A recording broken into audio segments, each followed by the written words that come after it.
Assalamualaikum warahmatullahi wabarakatuh. Perkenalkan kami dari kelompok 6 mata kuliah hukum jaminan. Di sini saya Dea Mila Fitriani dan teman saya ada Hasfid Ismail, ada Aldi Aprianta Abidun, ada Roman Hasan dan ada Ait Pramudia Husain. Nah, kami di sini akan memaparkan beberapa materi mengenai hukum jaminan bab 6 yaitu hak pertanggungan atas tanah.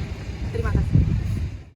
Assalamualaikum warahmatullahi wabarakatuh. Saya Ait Pramudia Husain akan menjelaskan tentang pengertian hak tanggungan dan subjek dan objek hak pertanggungan atas tanah. Yang pertama, pengertian hak tanggungan.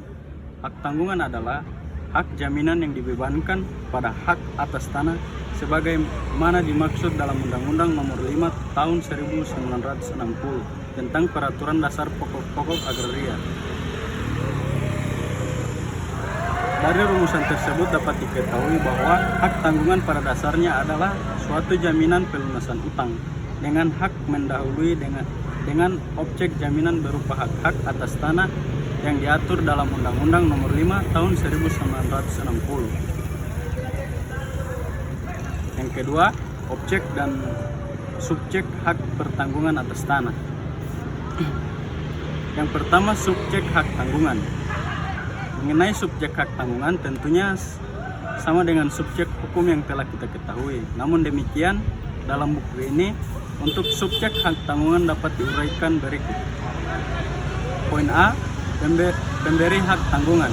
Pemberi hak tanggungan adalah orang perseorangan atau badan hukum yang mempunyai kewenangan untuk melakukan perbuatan hukum terhadap objek hak tanggungan yang bersangkutan.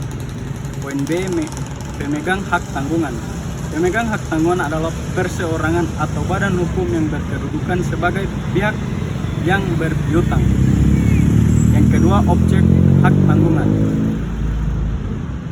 Poin pertama dapat dinilai dengan uang, mempunyai sifat yang dapat dipindahkan. Yang ketiga, termasuk hak yang didaftarkan menurut peraturan pendaftaran tanah yang berlaku. Yang keempat, memerlukan penunjukan khusus oleh undang-undang sebagai benda yang dapat dipertanggungjawabkan.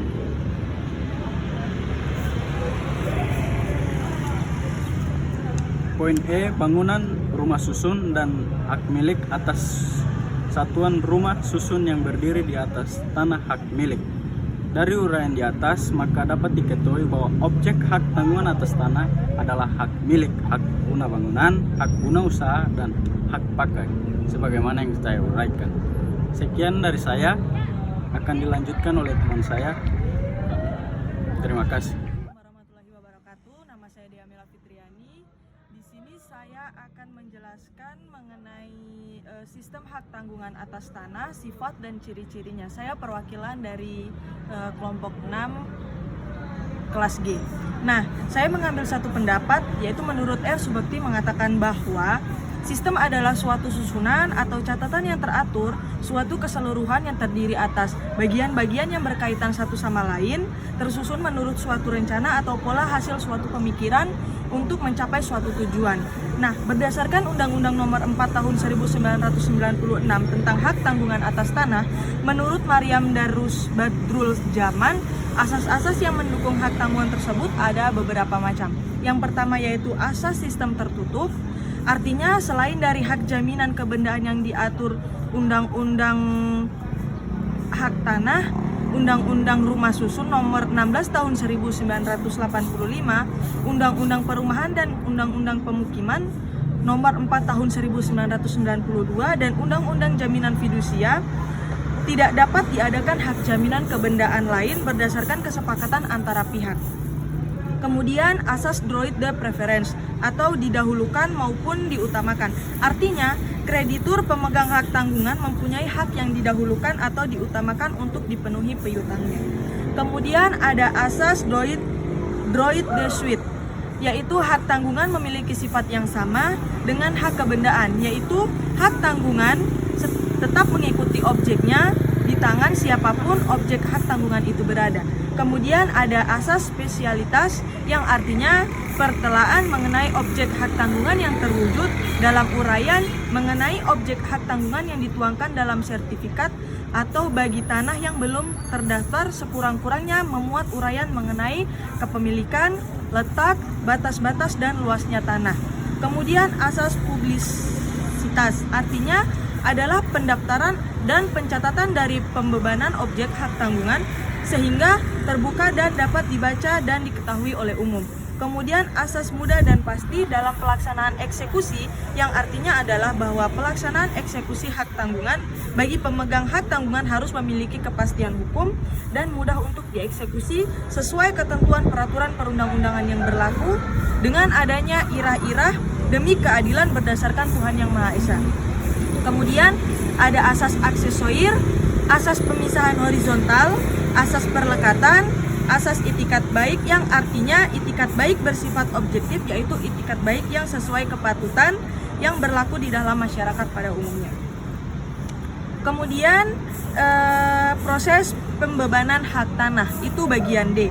Nah, tahap-tahap pemberian hak tanggungan didahului dengan janji akan memberikan hak tanggungan. Menurut pasal 10 ayat 1 Undang-Undang Hak Tanggungan, janji tersebut wajib dituangkan dan merupakan bagian yang tidak dapat dipisahkan dari perjanjian utang piutang. Nah, proses pembebanan hak tanggungan dilaksanakan melalui 2 tahap, yaitu tahap pemberian hak tanggungan dan tahap pendaftaran hak tanggungan. Untuk tahap pemberian hak tanggungan sendiri, menurut pasal 10 ayat 2 Undang-Undang Hak Tanggungan, pemberian hak tanggungan dengan pembuatan akta pemberian hak tanggungan oleh PPAT sesuai dengan peraturan perundang-undangan yang berlaku. Nah, untuk tahap pendaftaran hak tanggungan, menurut pasal 13 Undang-Undang Hak Tanggungan, pemberian hak tanggungan wajib didaftarkan pada kantor pertanahan selambat-lambatnya 7 hari kerja setelah penandatanganan APHT. PPAT wajib mengirimkan APHT yang bersangkutan dan warkah lain yang diperlukan. Untuk melindungi kepentingan dari kreditur, maka dapat saja sertifikat hak tanggungan tetap berada di tangan kreditur. Hal ini dimungkinkan oleh pasal 14 ayat 4 Undang-Undang Hak Tanggungan yang menyatakan kecuali jika diperjanjikan lain sertifikat hak atas tanah yang telah dibubuhi catatan pembebanan hak tanggungan dikembalikan kepada pemegang hak atas tanah yang bersangkutan. Baik, terima kasih. Selanjutnya akan dilanjutkan oleh Hasfid Ismail. Baik, terima kasih. Nama saya Hasfid Ismail. Sini saya akan menjelaskan materi tentang surat kuasa membebankan hak tanggungan. Pengertian mengenai surat kuasa membebankan hak tanggungan tidak diartikan secara khusus dalam Undang-Undang Nomor 4 Tahun 1996 tentang hak tanggungan atas tanah beserta benda-benda yang berkaitan dengan tanah. Bentuk surat kuasa membebankan hak tanggungan. Bentuk kuasa adalah bebas, yang berarti tidak dapat dalam bentuk lisan ataupun tulisan. Yang kedua, isi surat kuasa membebankan hak tanggungan. Dalam buku ini, isi SKMHT adalah sebagai berikut. Tidak memuat kuasa untuk melakukan perbuatan hukum lain daripada membebankan hak tanggungan. B. Yang tidak memuat kuasa substitusi. C. Mencantumkan secara jelas objek hak tanggungan. D. Kuasa untuk membebankan hak tanggungan tidak dapat ditarik kembali. E. SKMHT untuk hak atas tanah yang sudah terdaftar. F. SKMHT untuk tanah yang belum terdaftar. G. SKMHT untuk kredit tertentu. 3. Syarat-syarat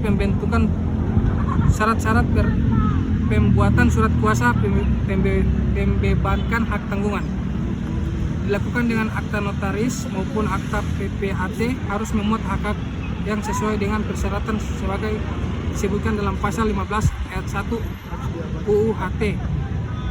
Dan kata lain, SKMHT mempunyai sifat memaksa dalam arti pihak tidak bebas untuk menentukan sendiri baik bentuk maupun isi daripada perjanjian perbuatan akta SKMHT tersebut. 4. Syarat sah dan masa berlakunya surat kuasa membebankan hak tanggungan berdasarkan ketentuan pasal 15 ayat 1 UU HT yang menyatakan bahwa SKMHT wajib dibuat dengan akta notaris atau akta PPAT dengan memenuhi persyaratan, yaitu tidak memuat kuasa untuk melakukan perbuatan hukum lain daripada membebankan hak tanggungan.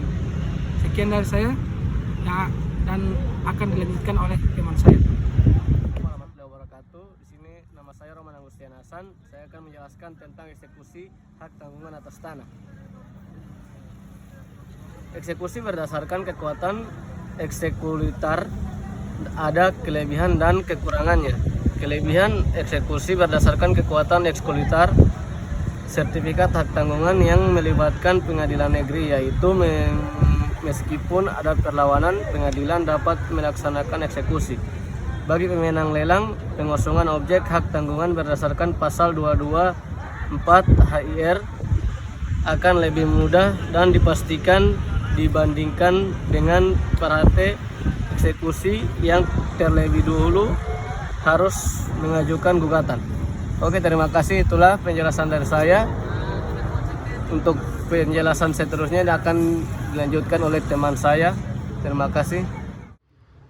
Assalamualaikum warahmatullahi wabarakatuh. Nama saya Aldi Alfianto Abidun. Di sini saya akan melanjutkan materi bagian G, peralihan dan hapusnya hak tanggungan. Yang dimaksud dengan cesi adalah perbuatan hukum yang mengalihkan piutang oleh kreditur pemegang hak tanggungan kepada pihak lain.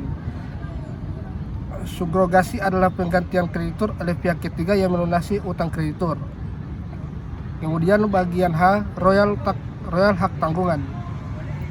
Pengertian royal secara umum adalah pencoretan hak tanggungan yang melekat pada buku tanah yang menjadi objek hak tanggungan. Karena hapusnya hak tanggungan yang membebani atas tanah, permohonan royal diajukan kepada instansi yang berwenang, yaitu Badan Pertanahan Nasional (BPN). Terima kasih. Hasil pemaparan materi dari kami. Mohon maaf bila ada kesalahan dalam penyebutan kata. Wabillahi taufiq wal hidayah. Wassalamualaikum warahmatullahi wabarakatuh.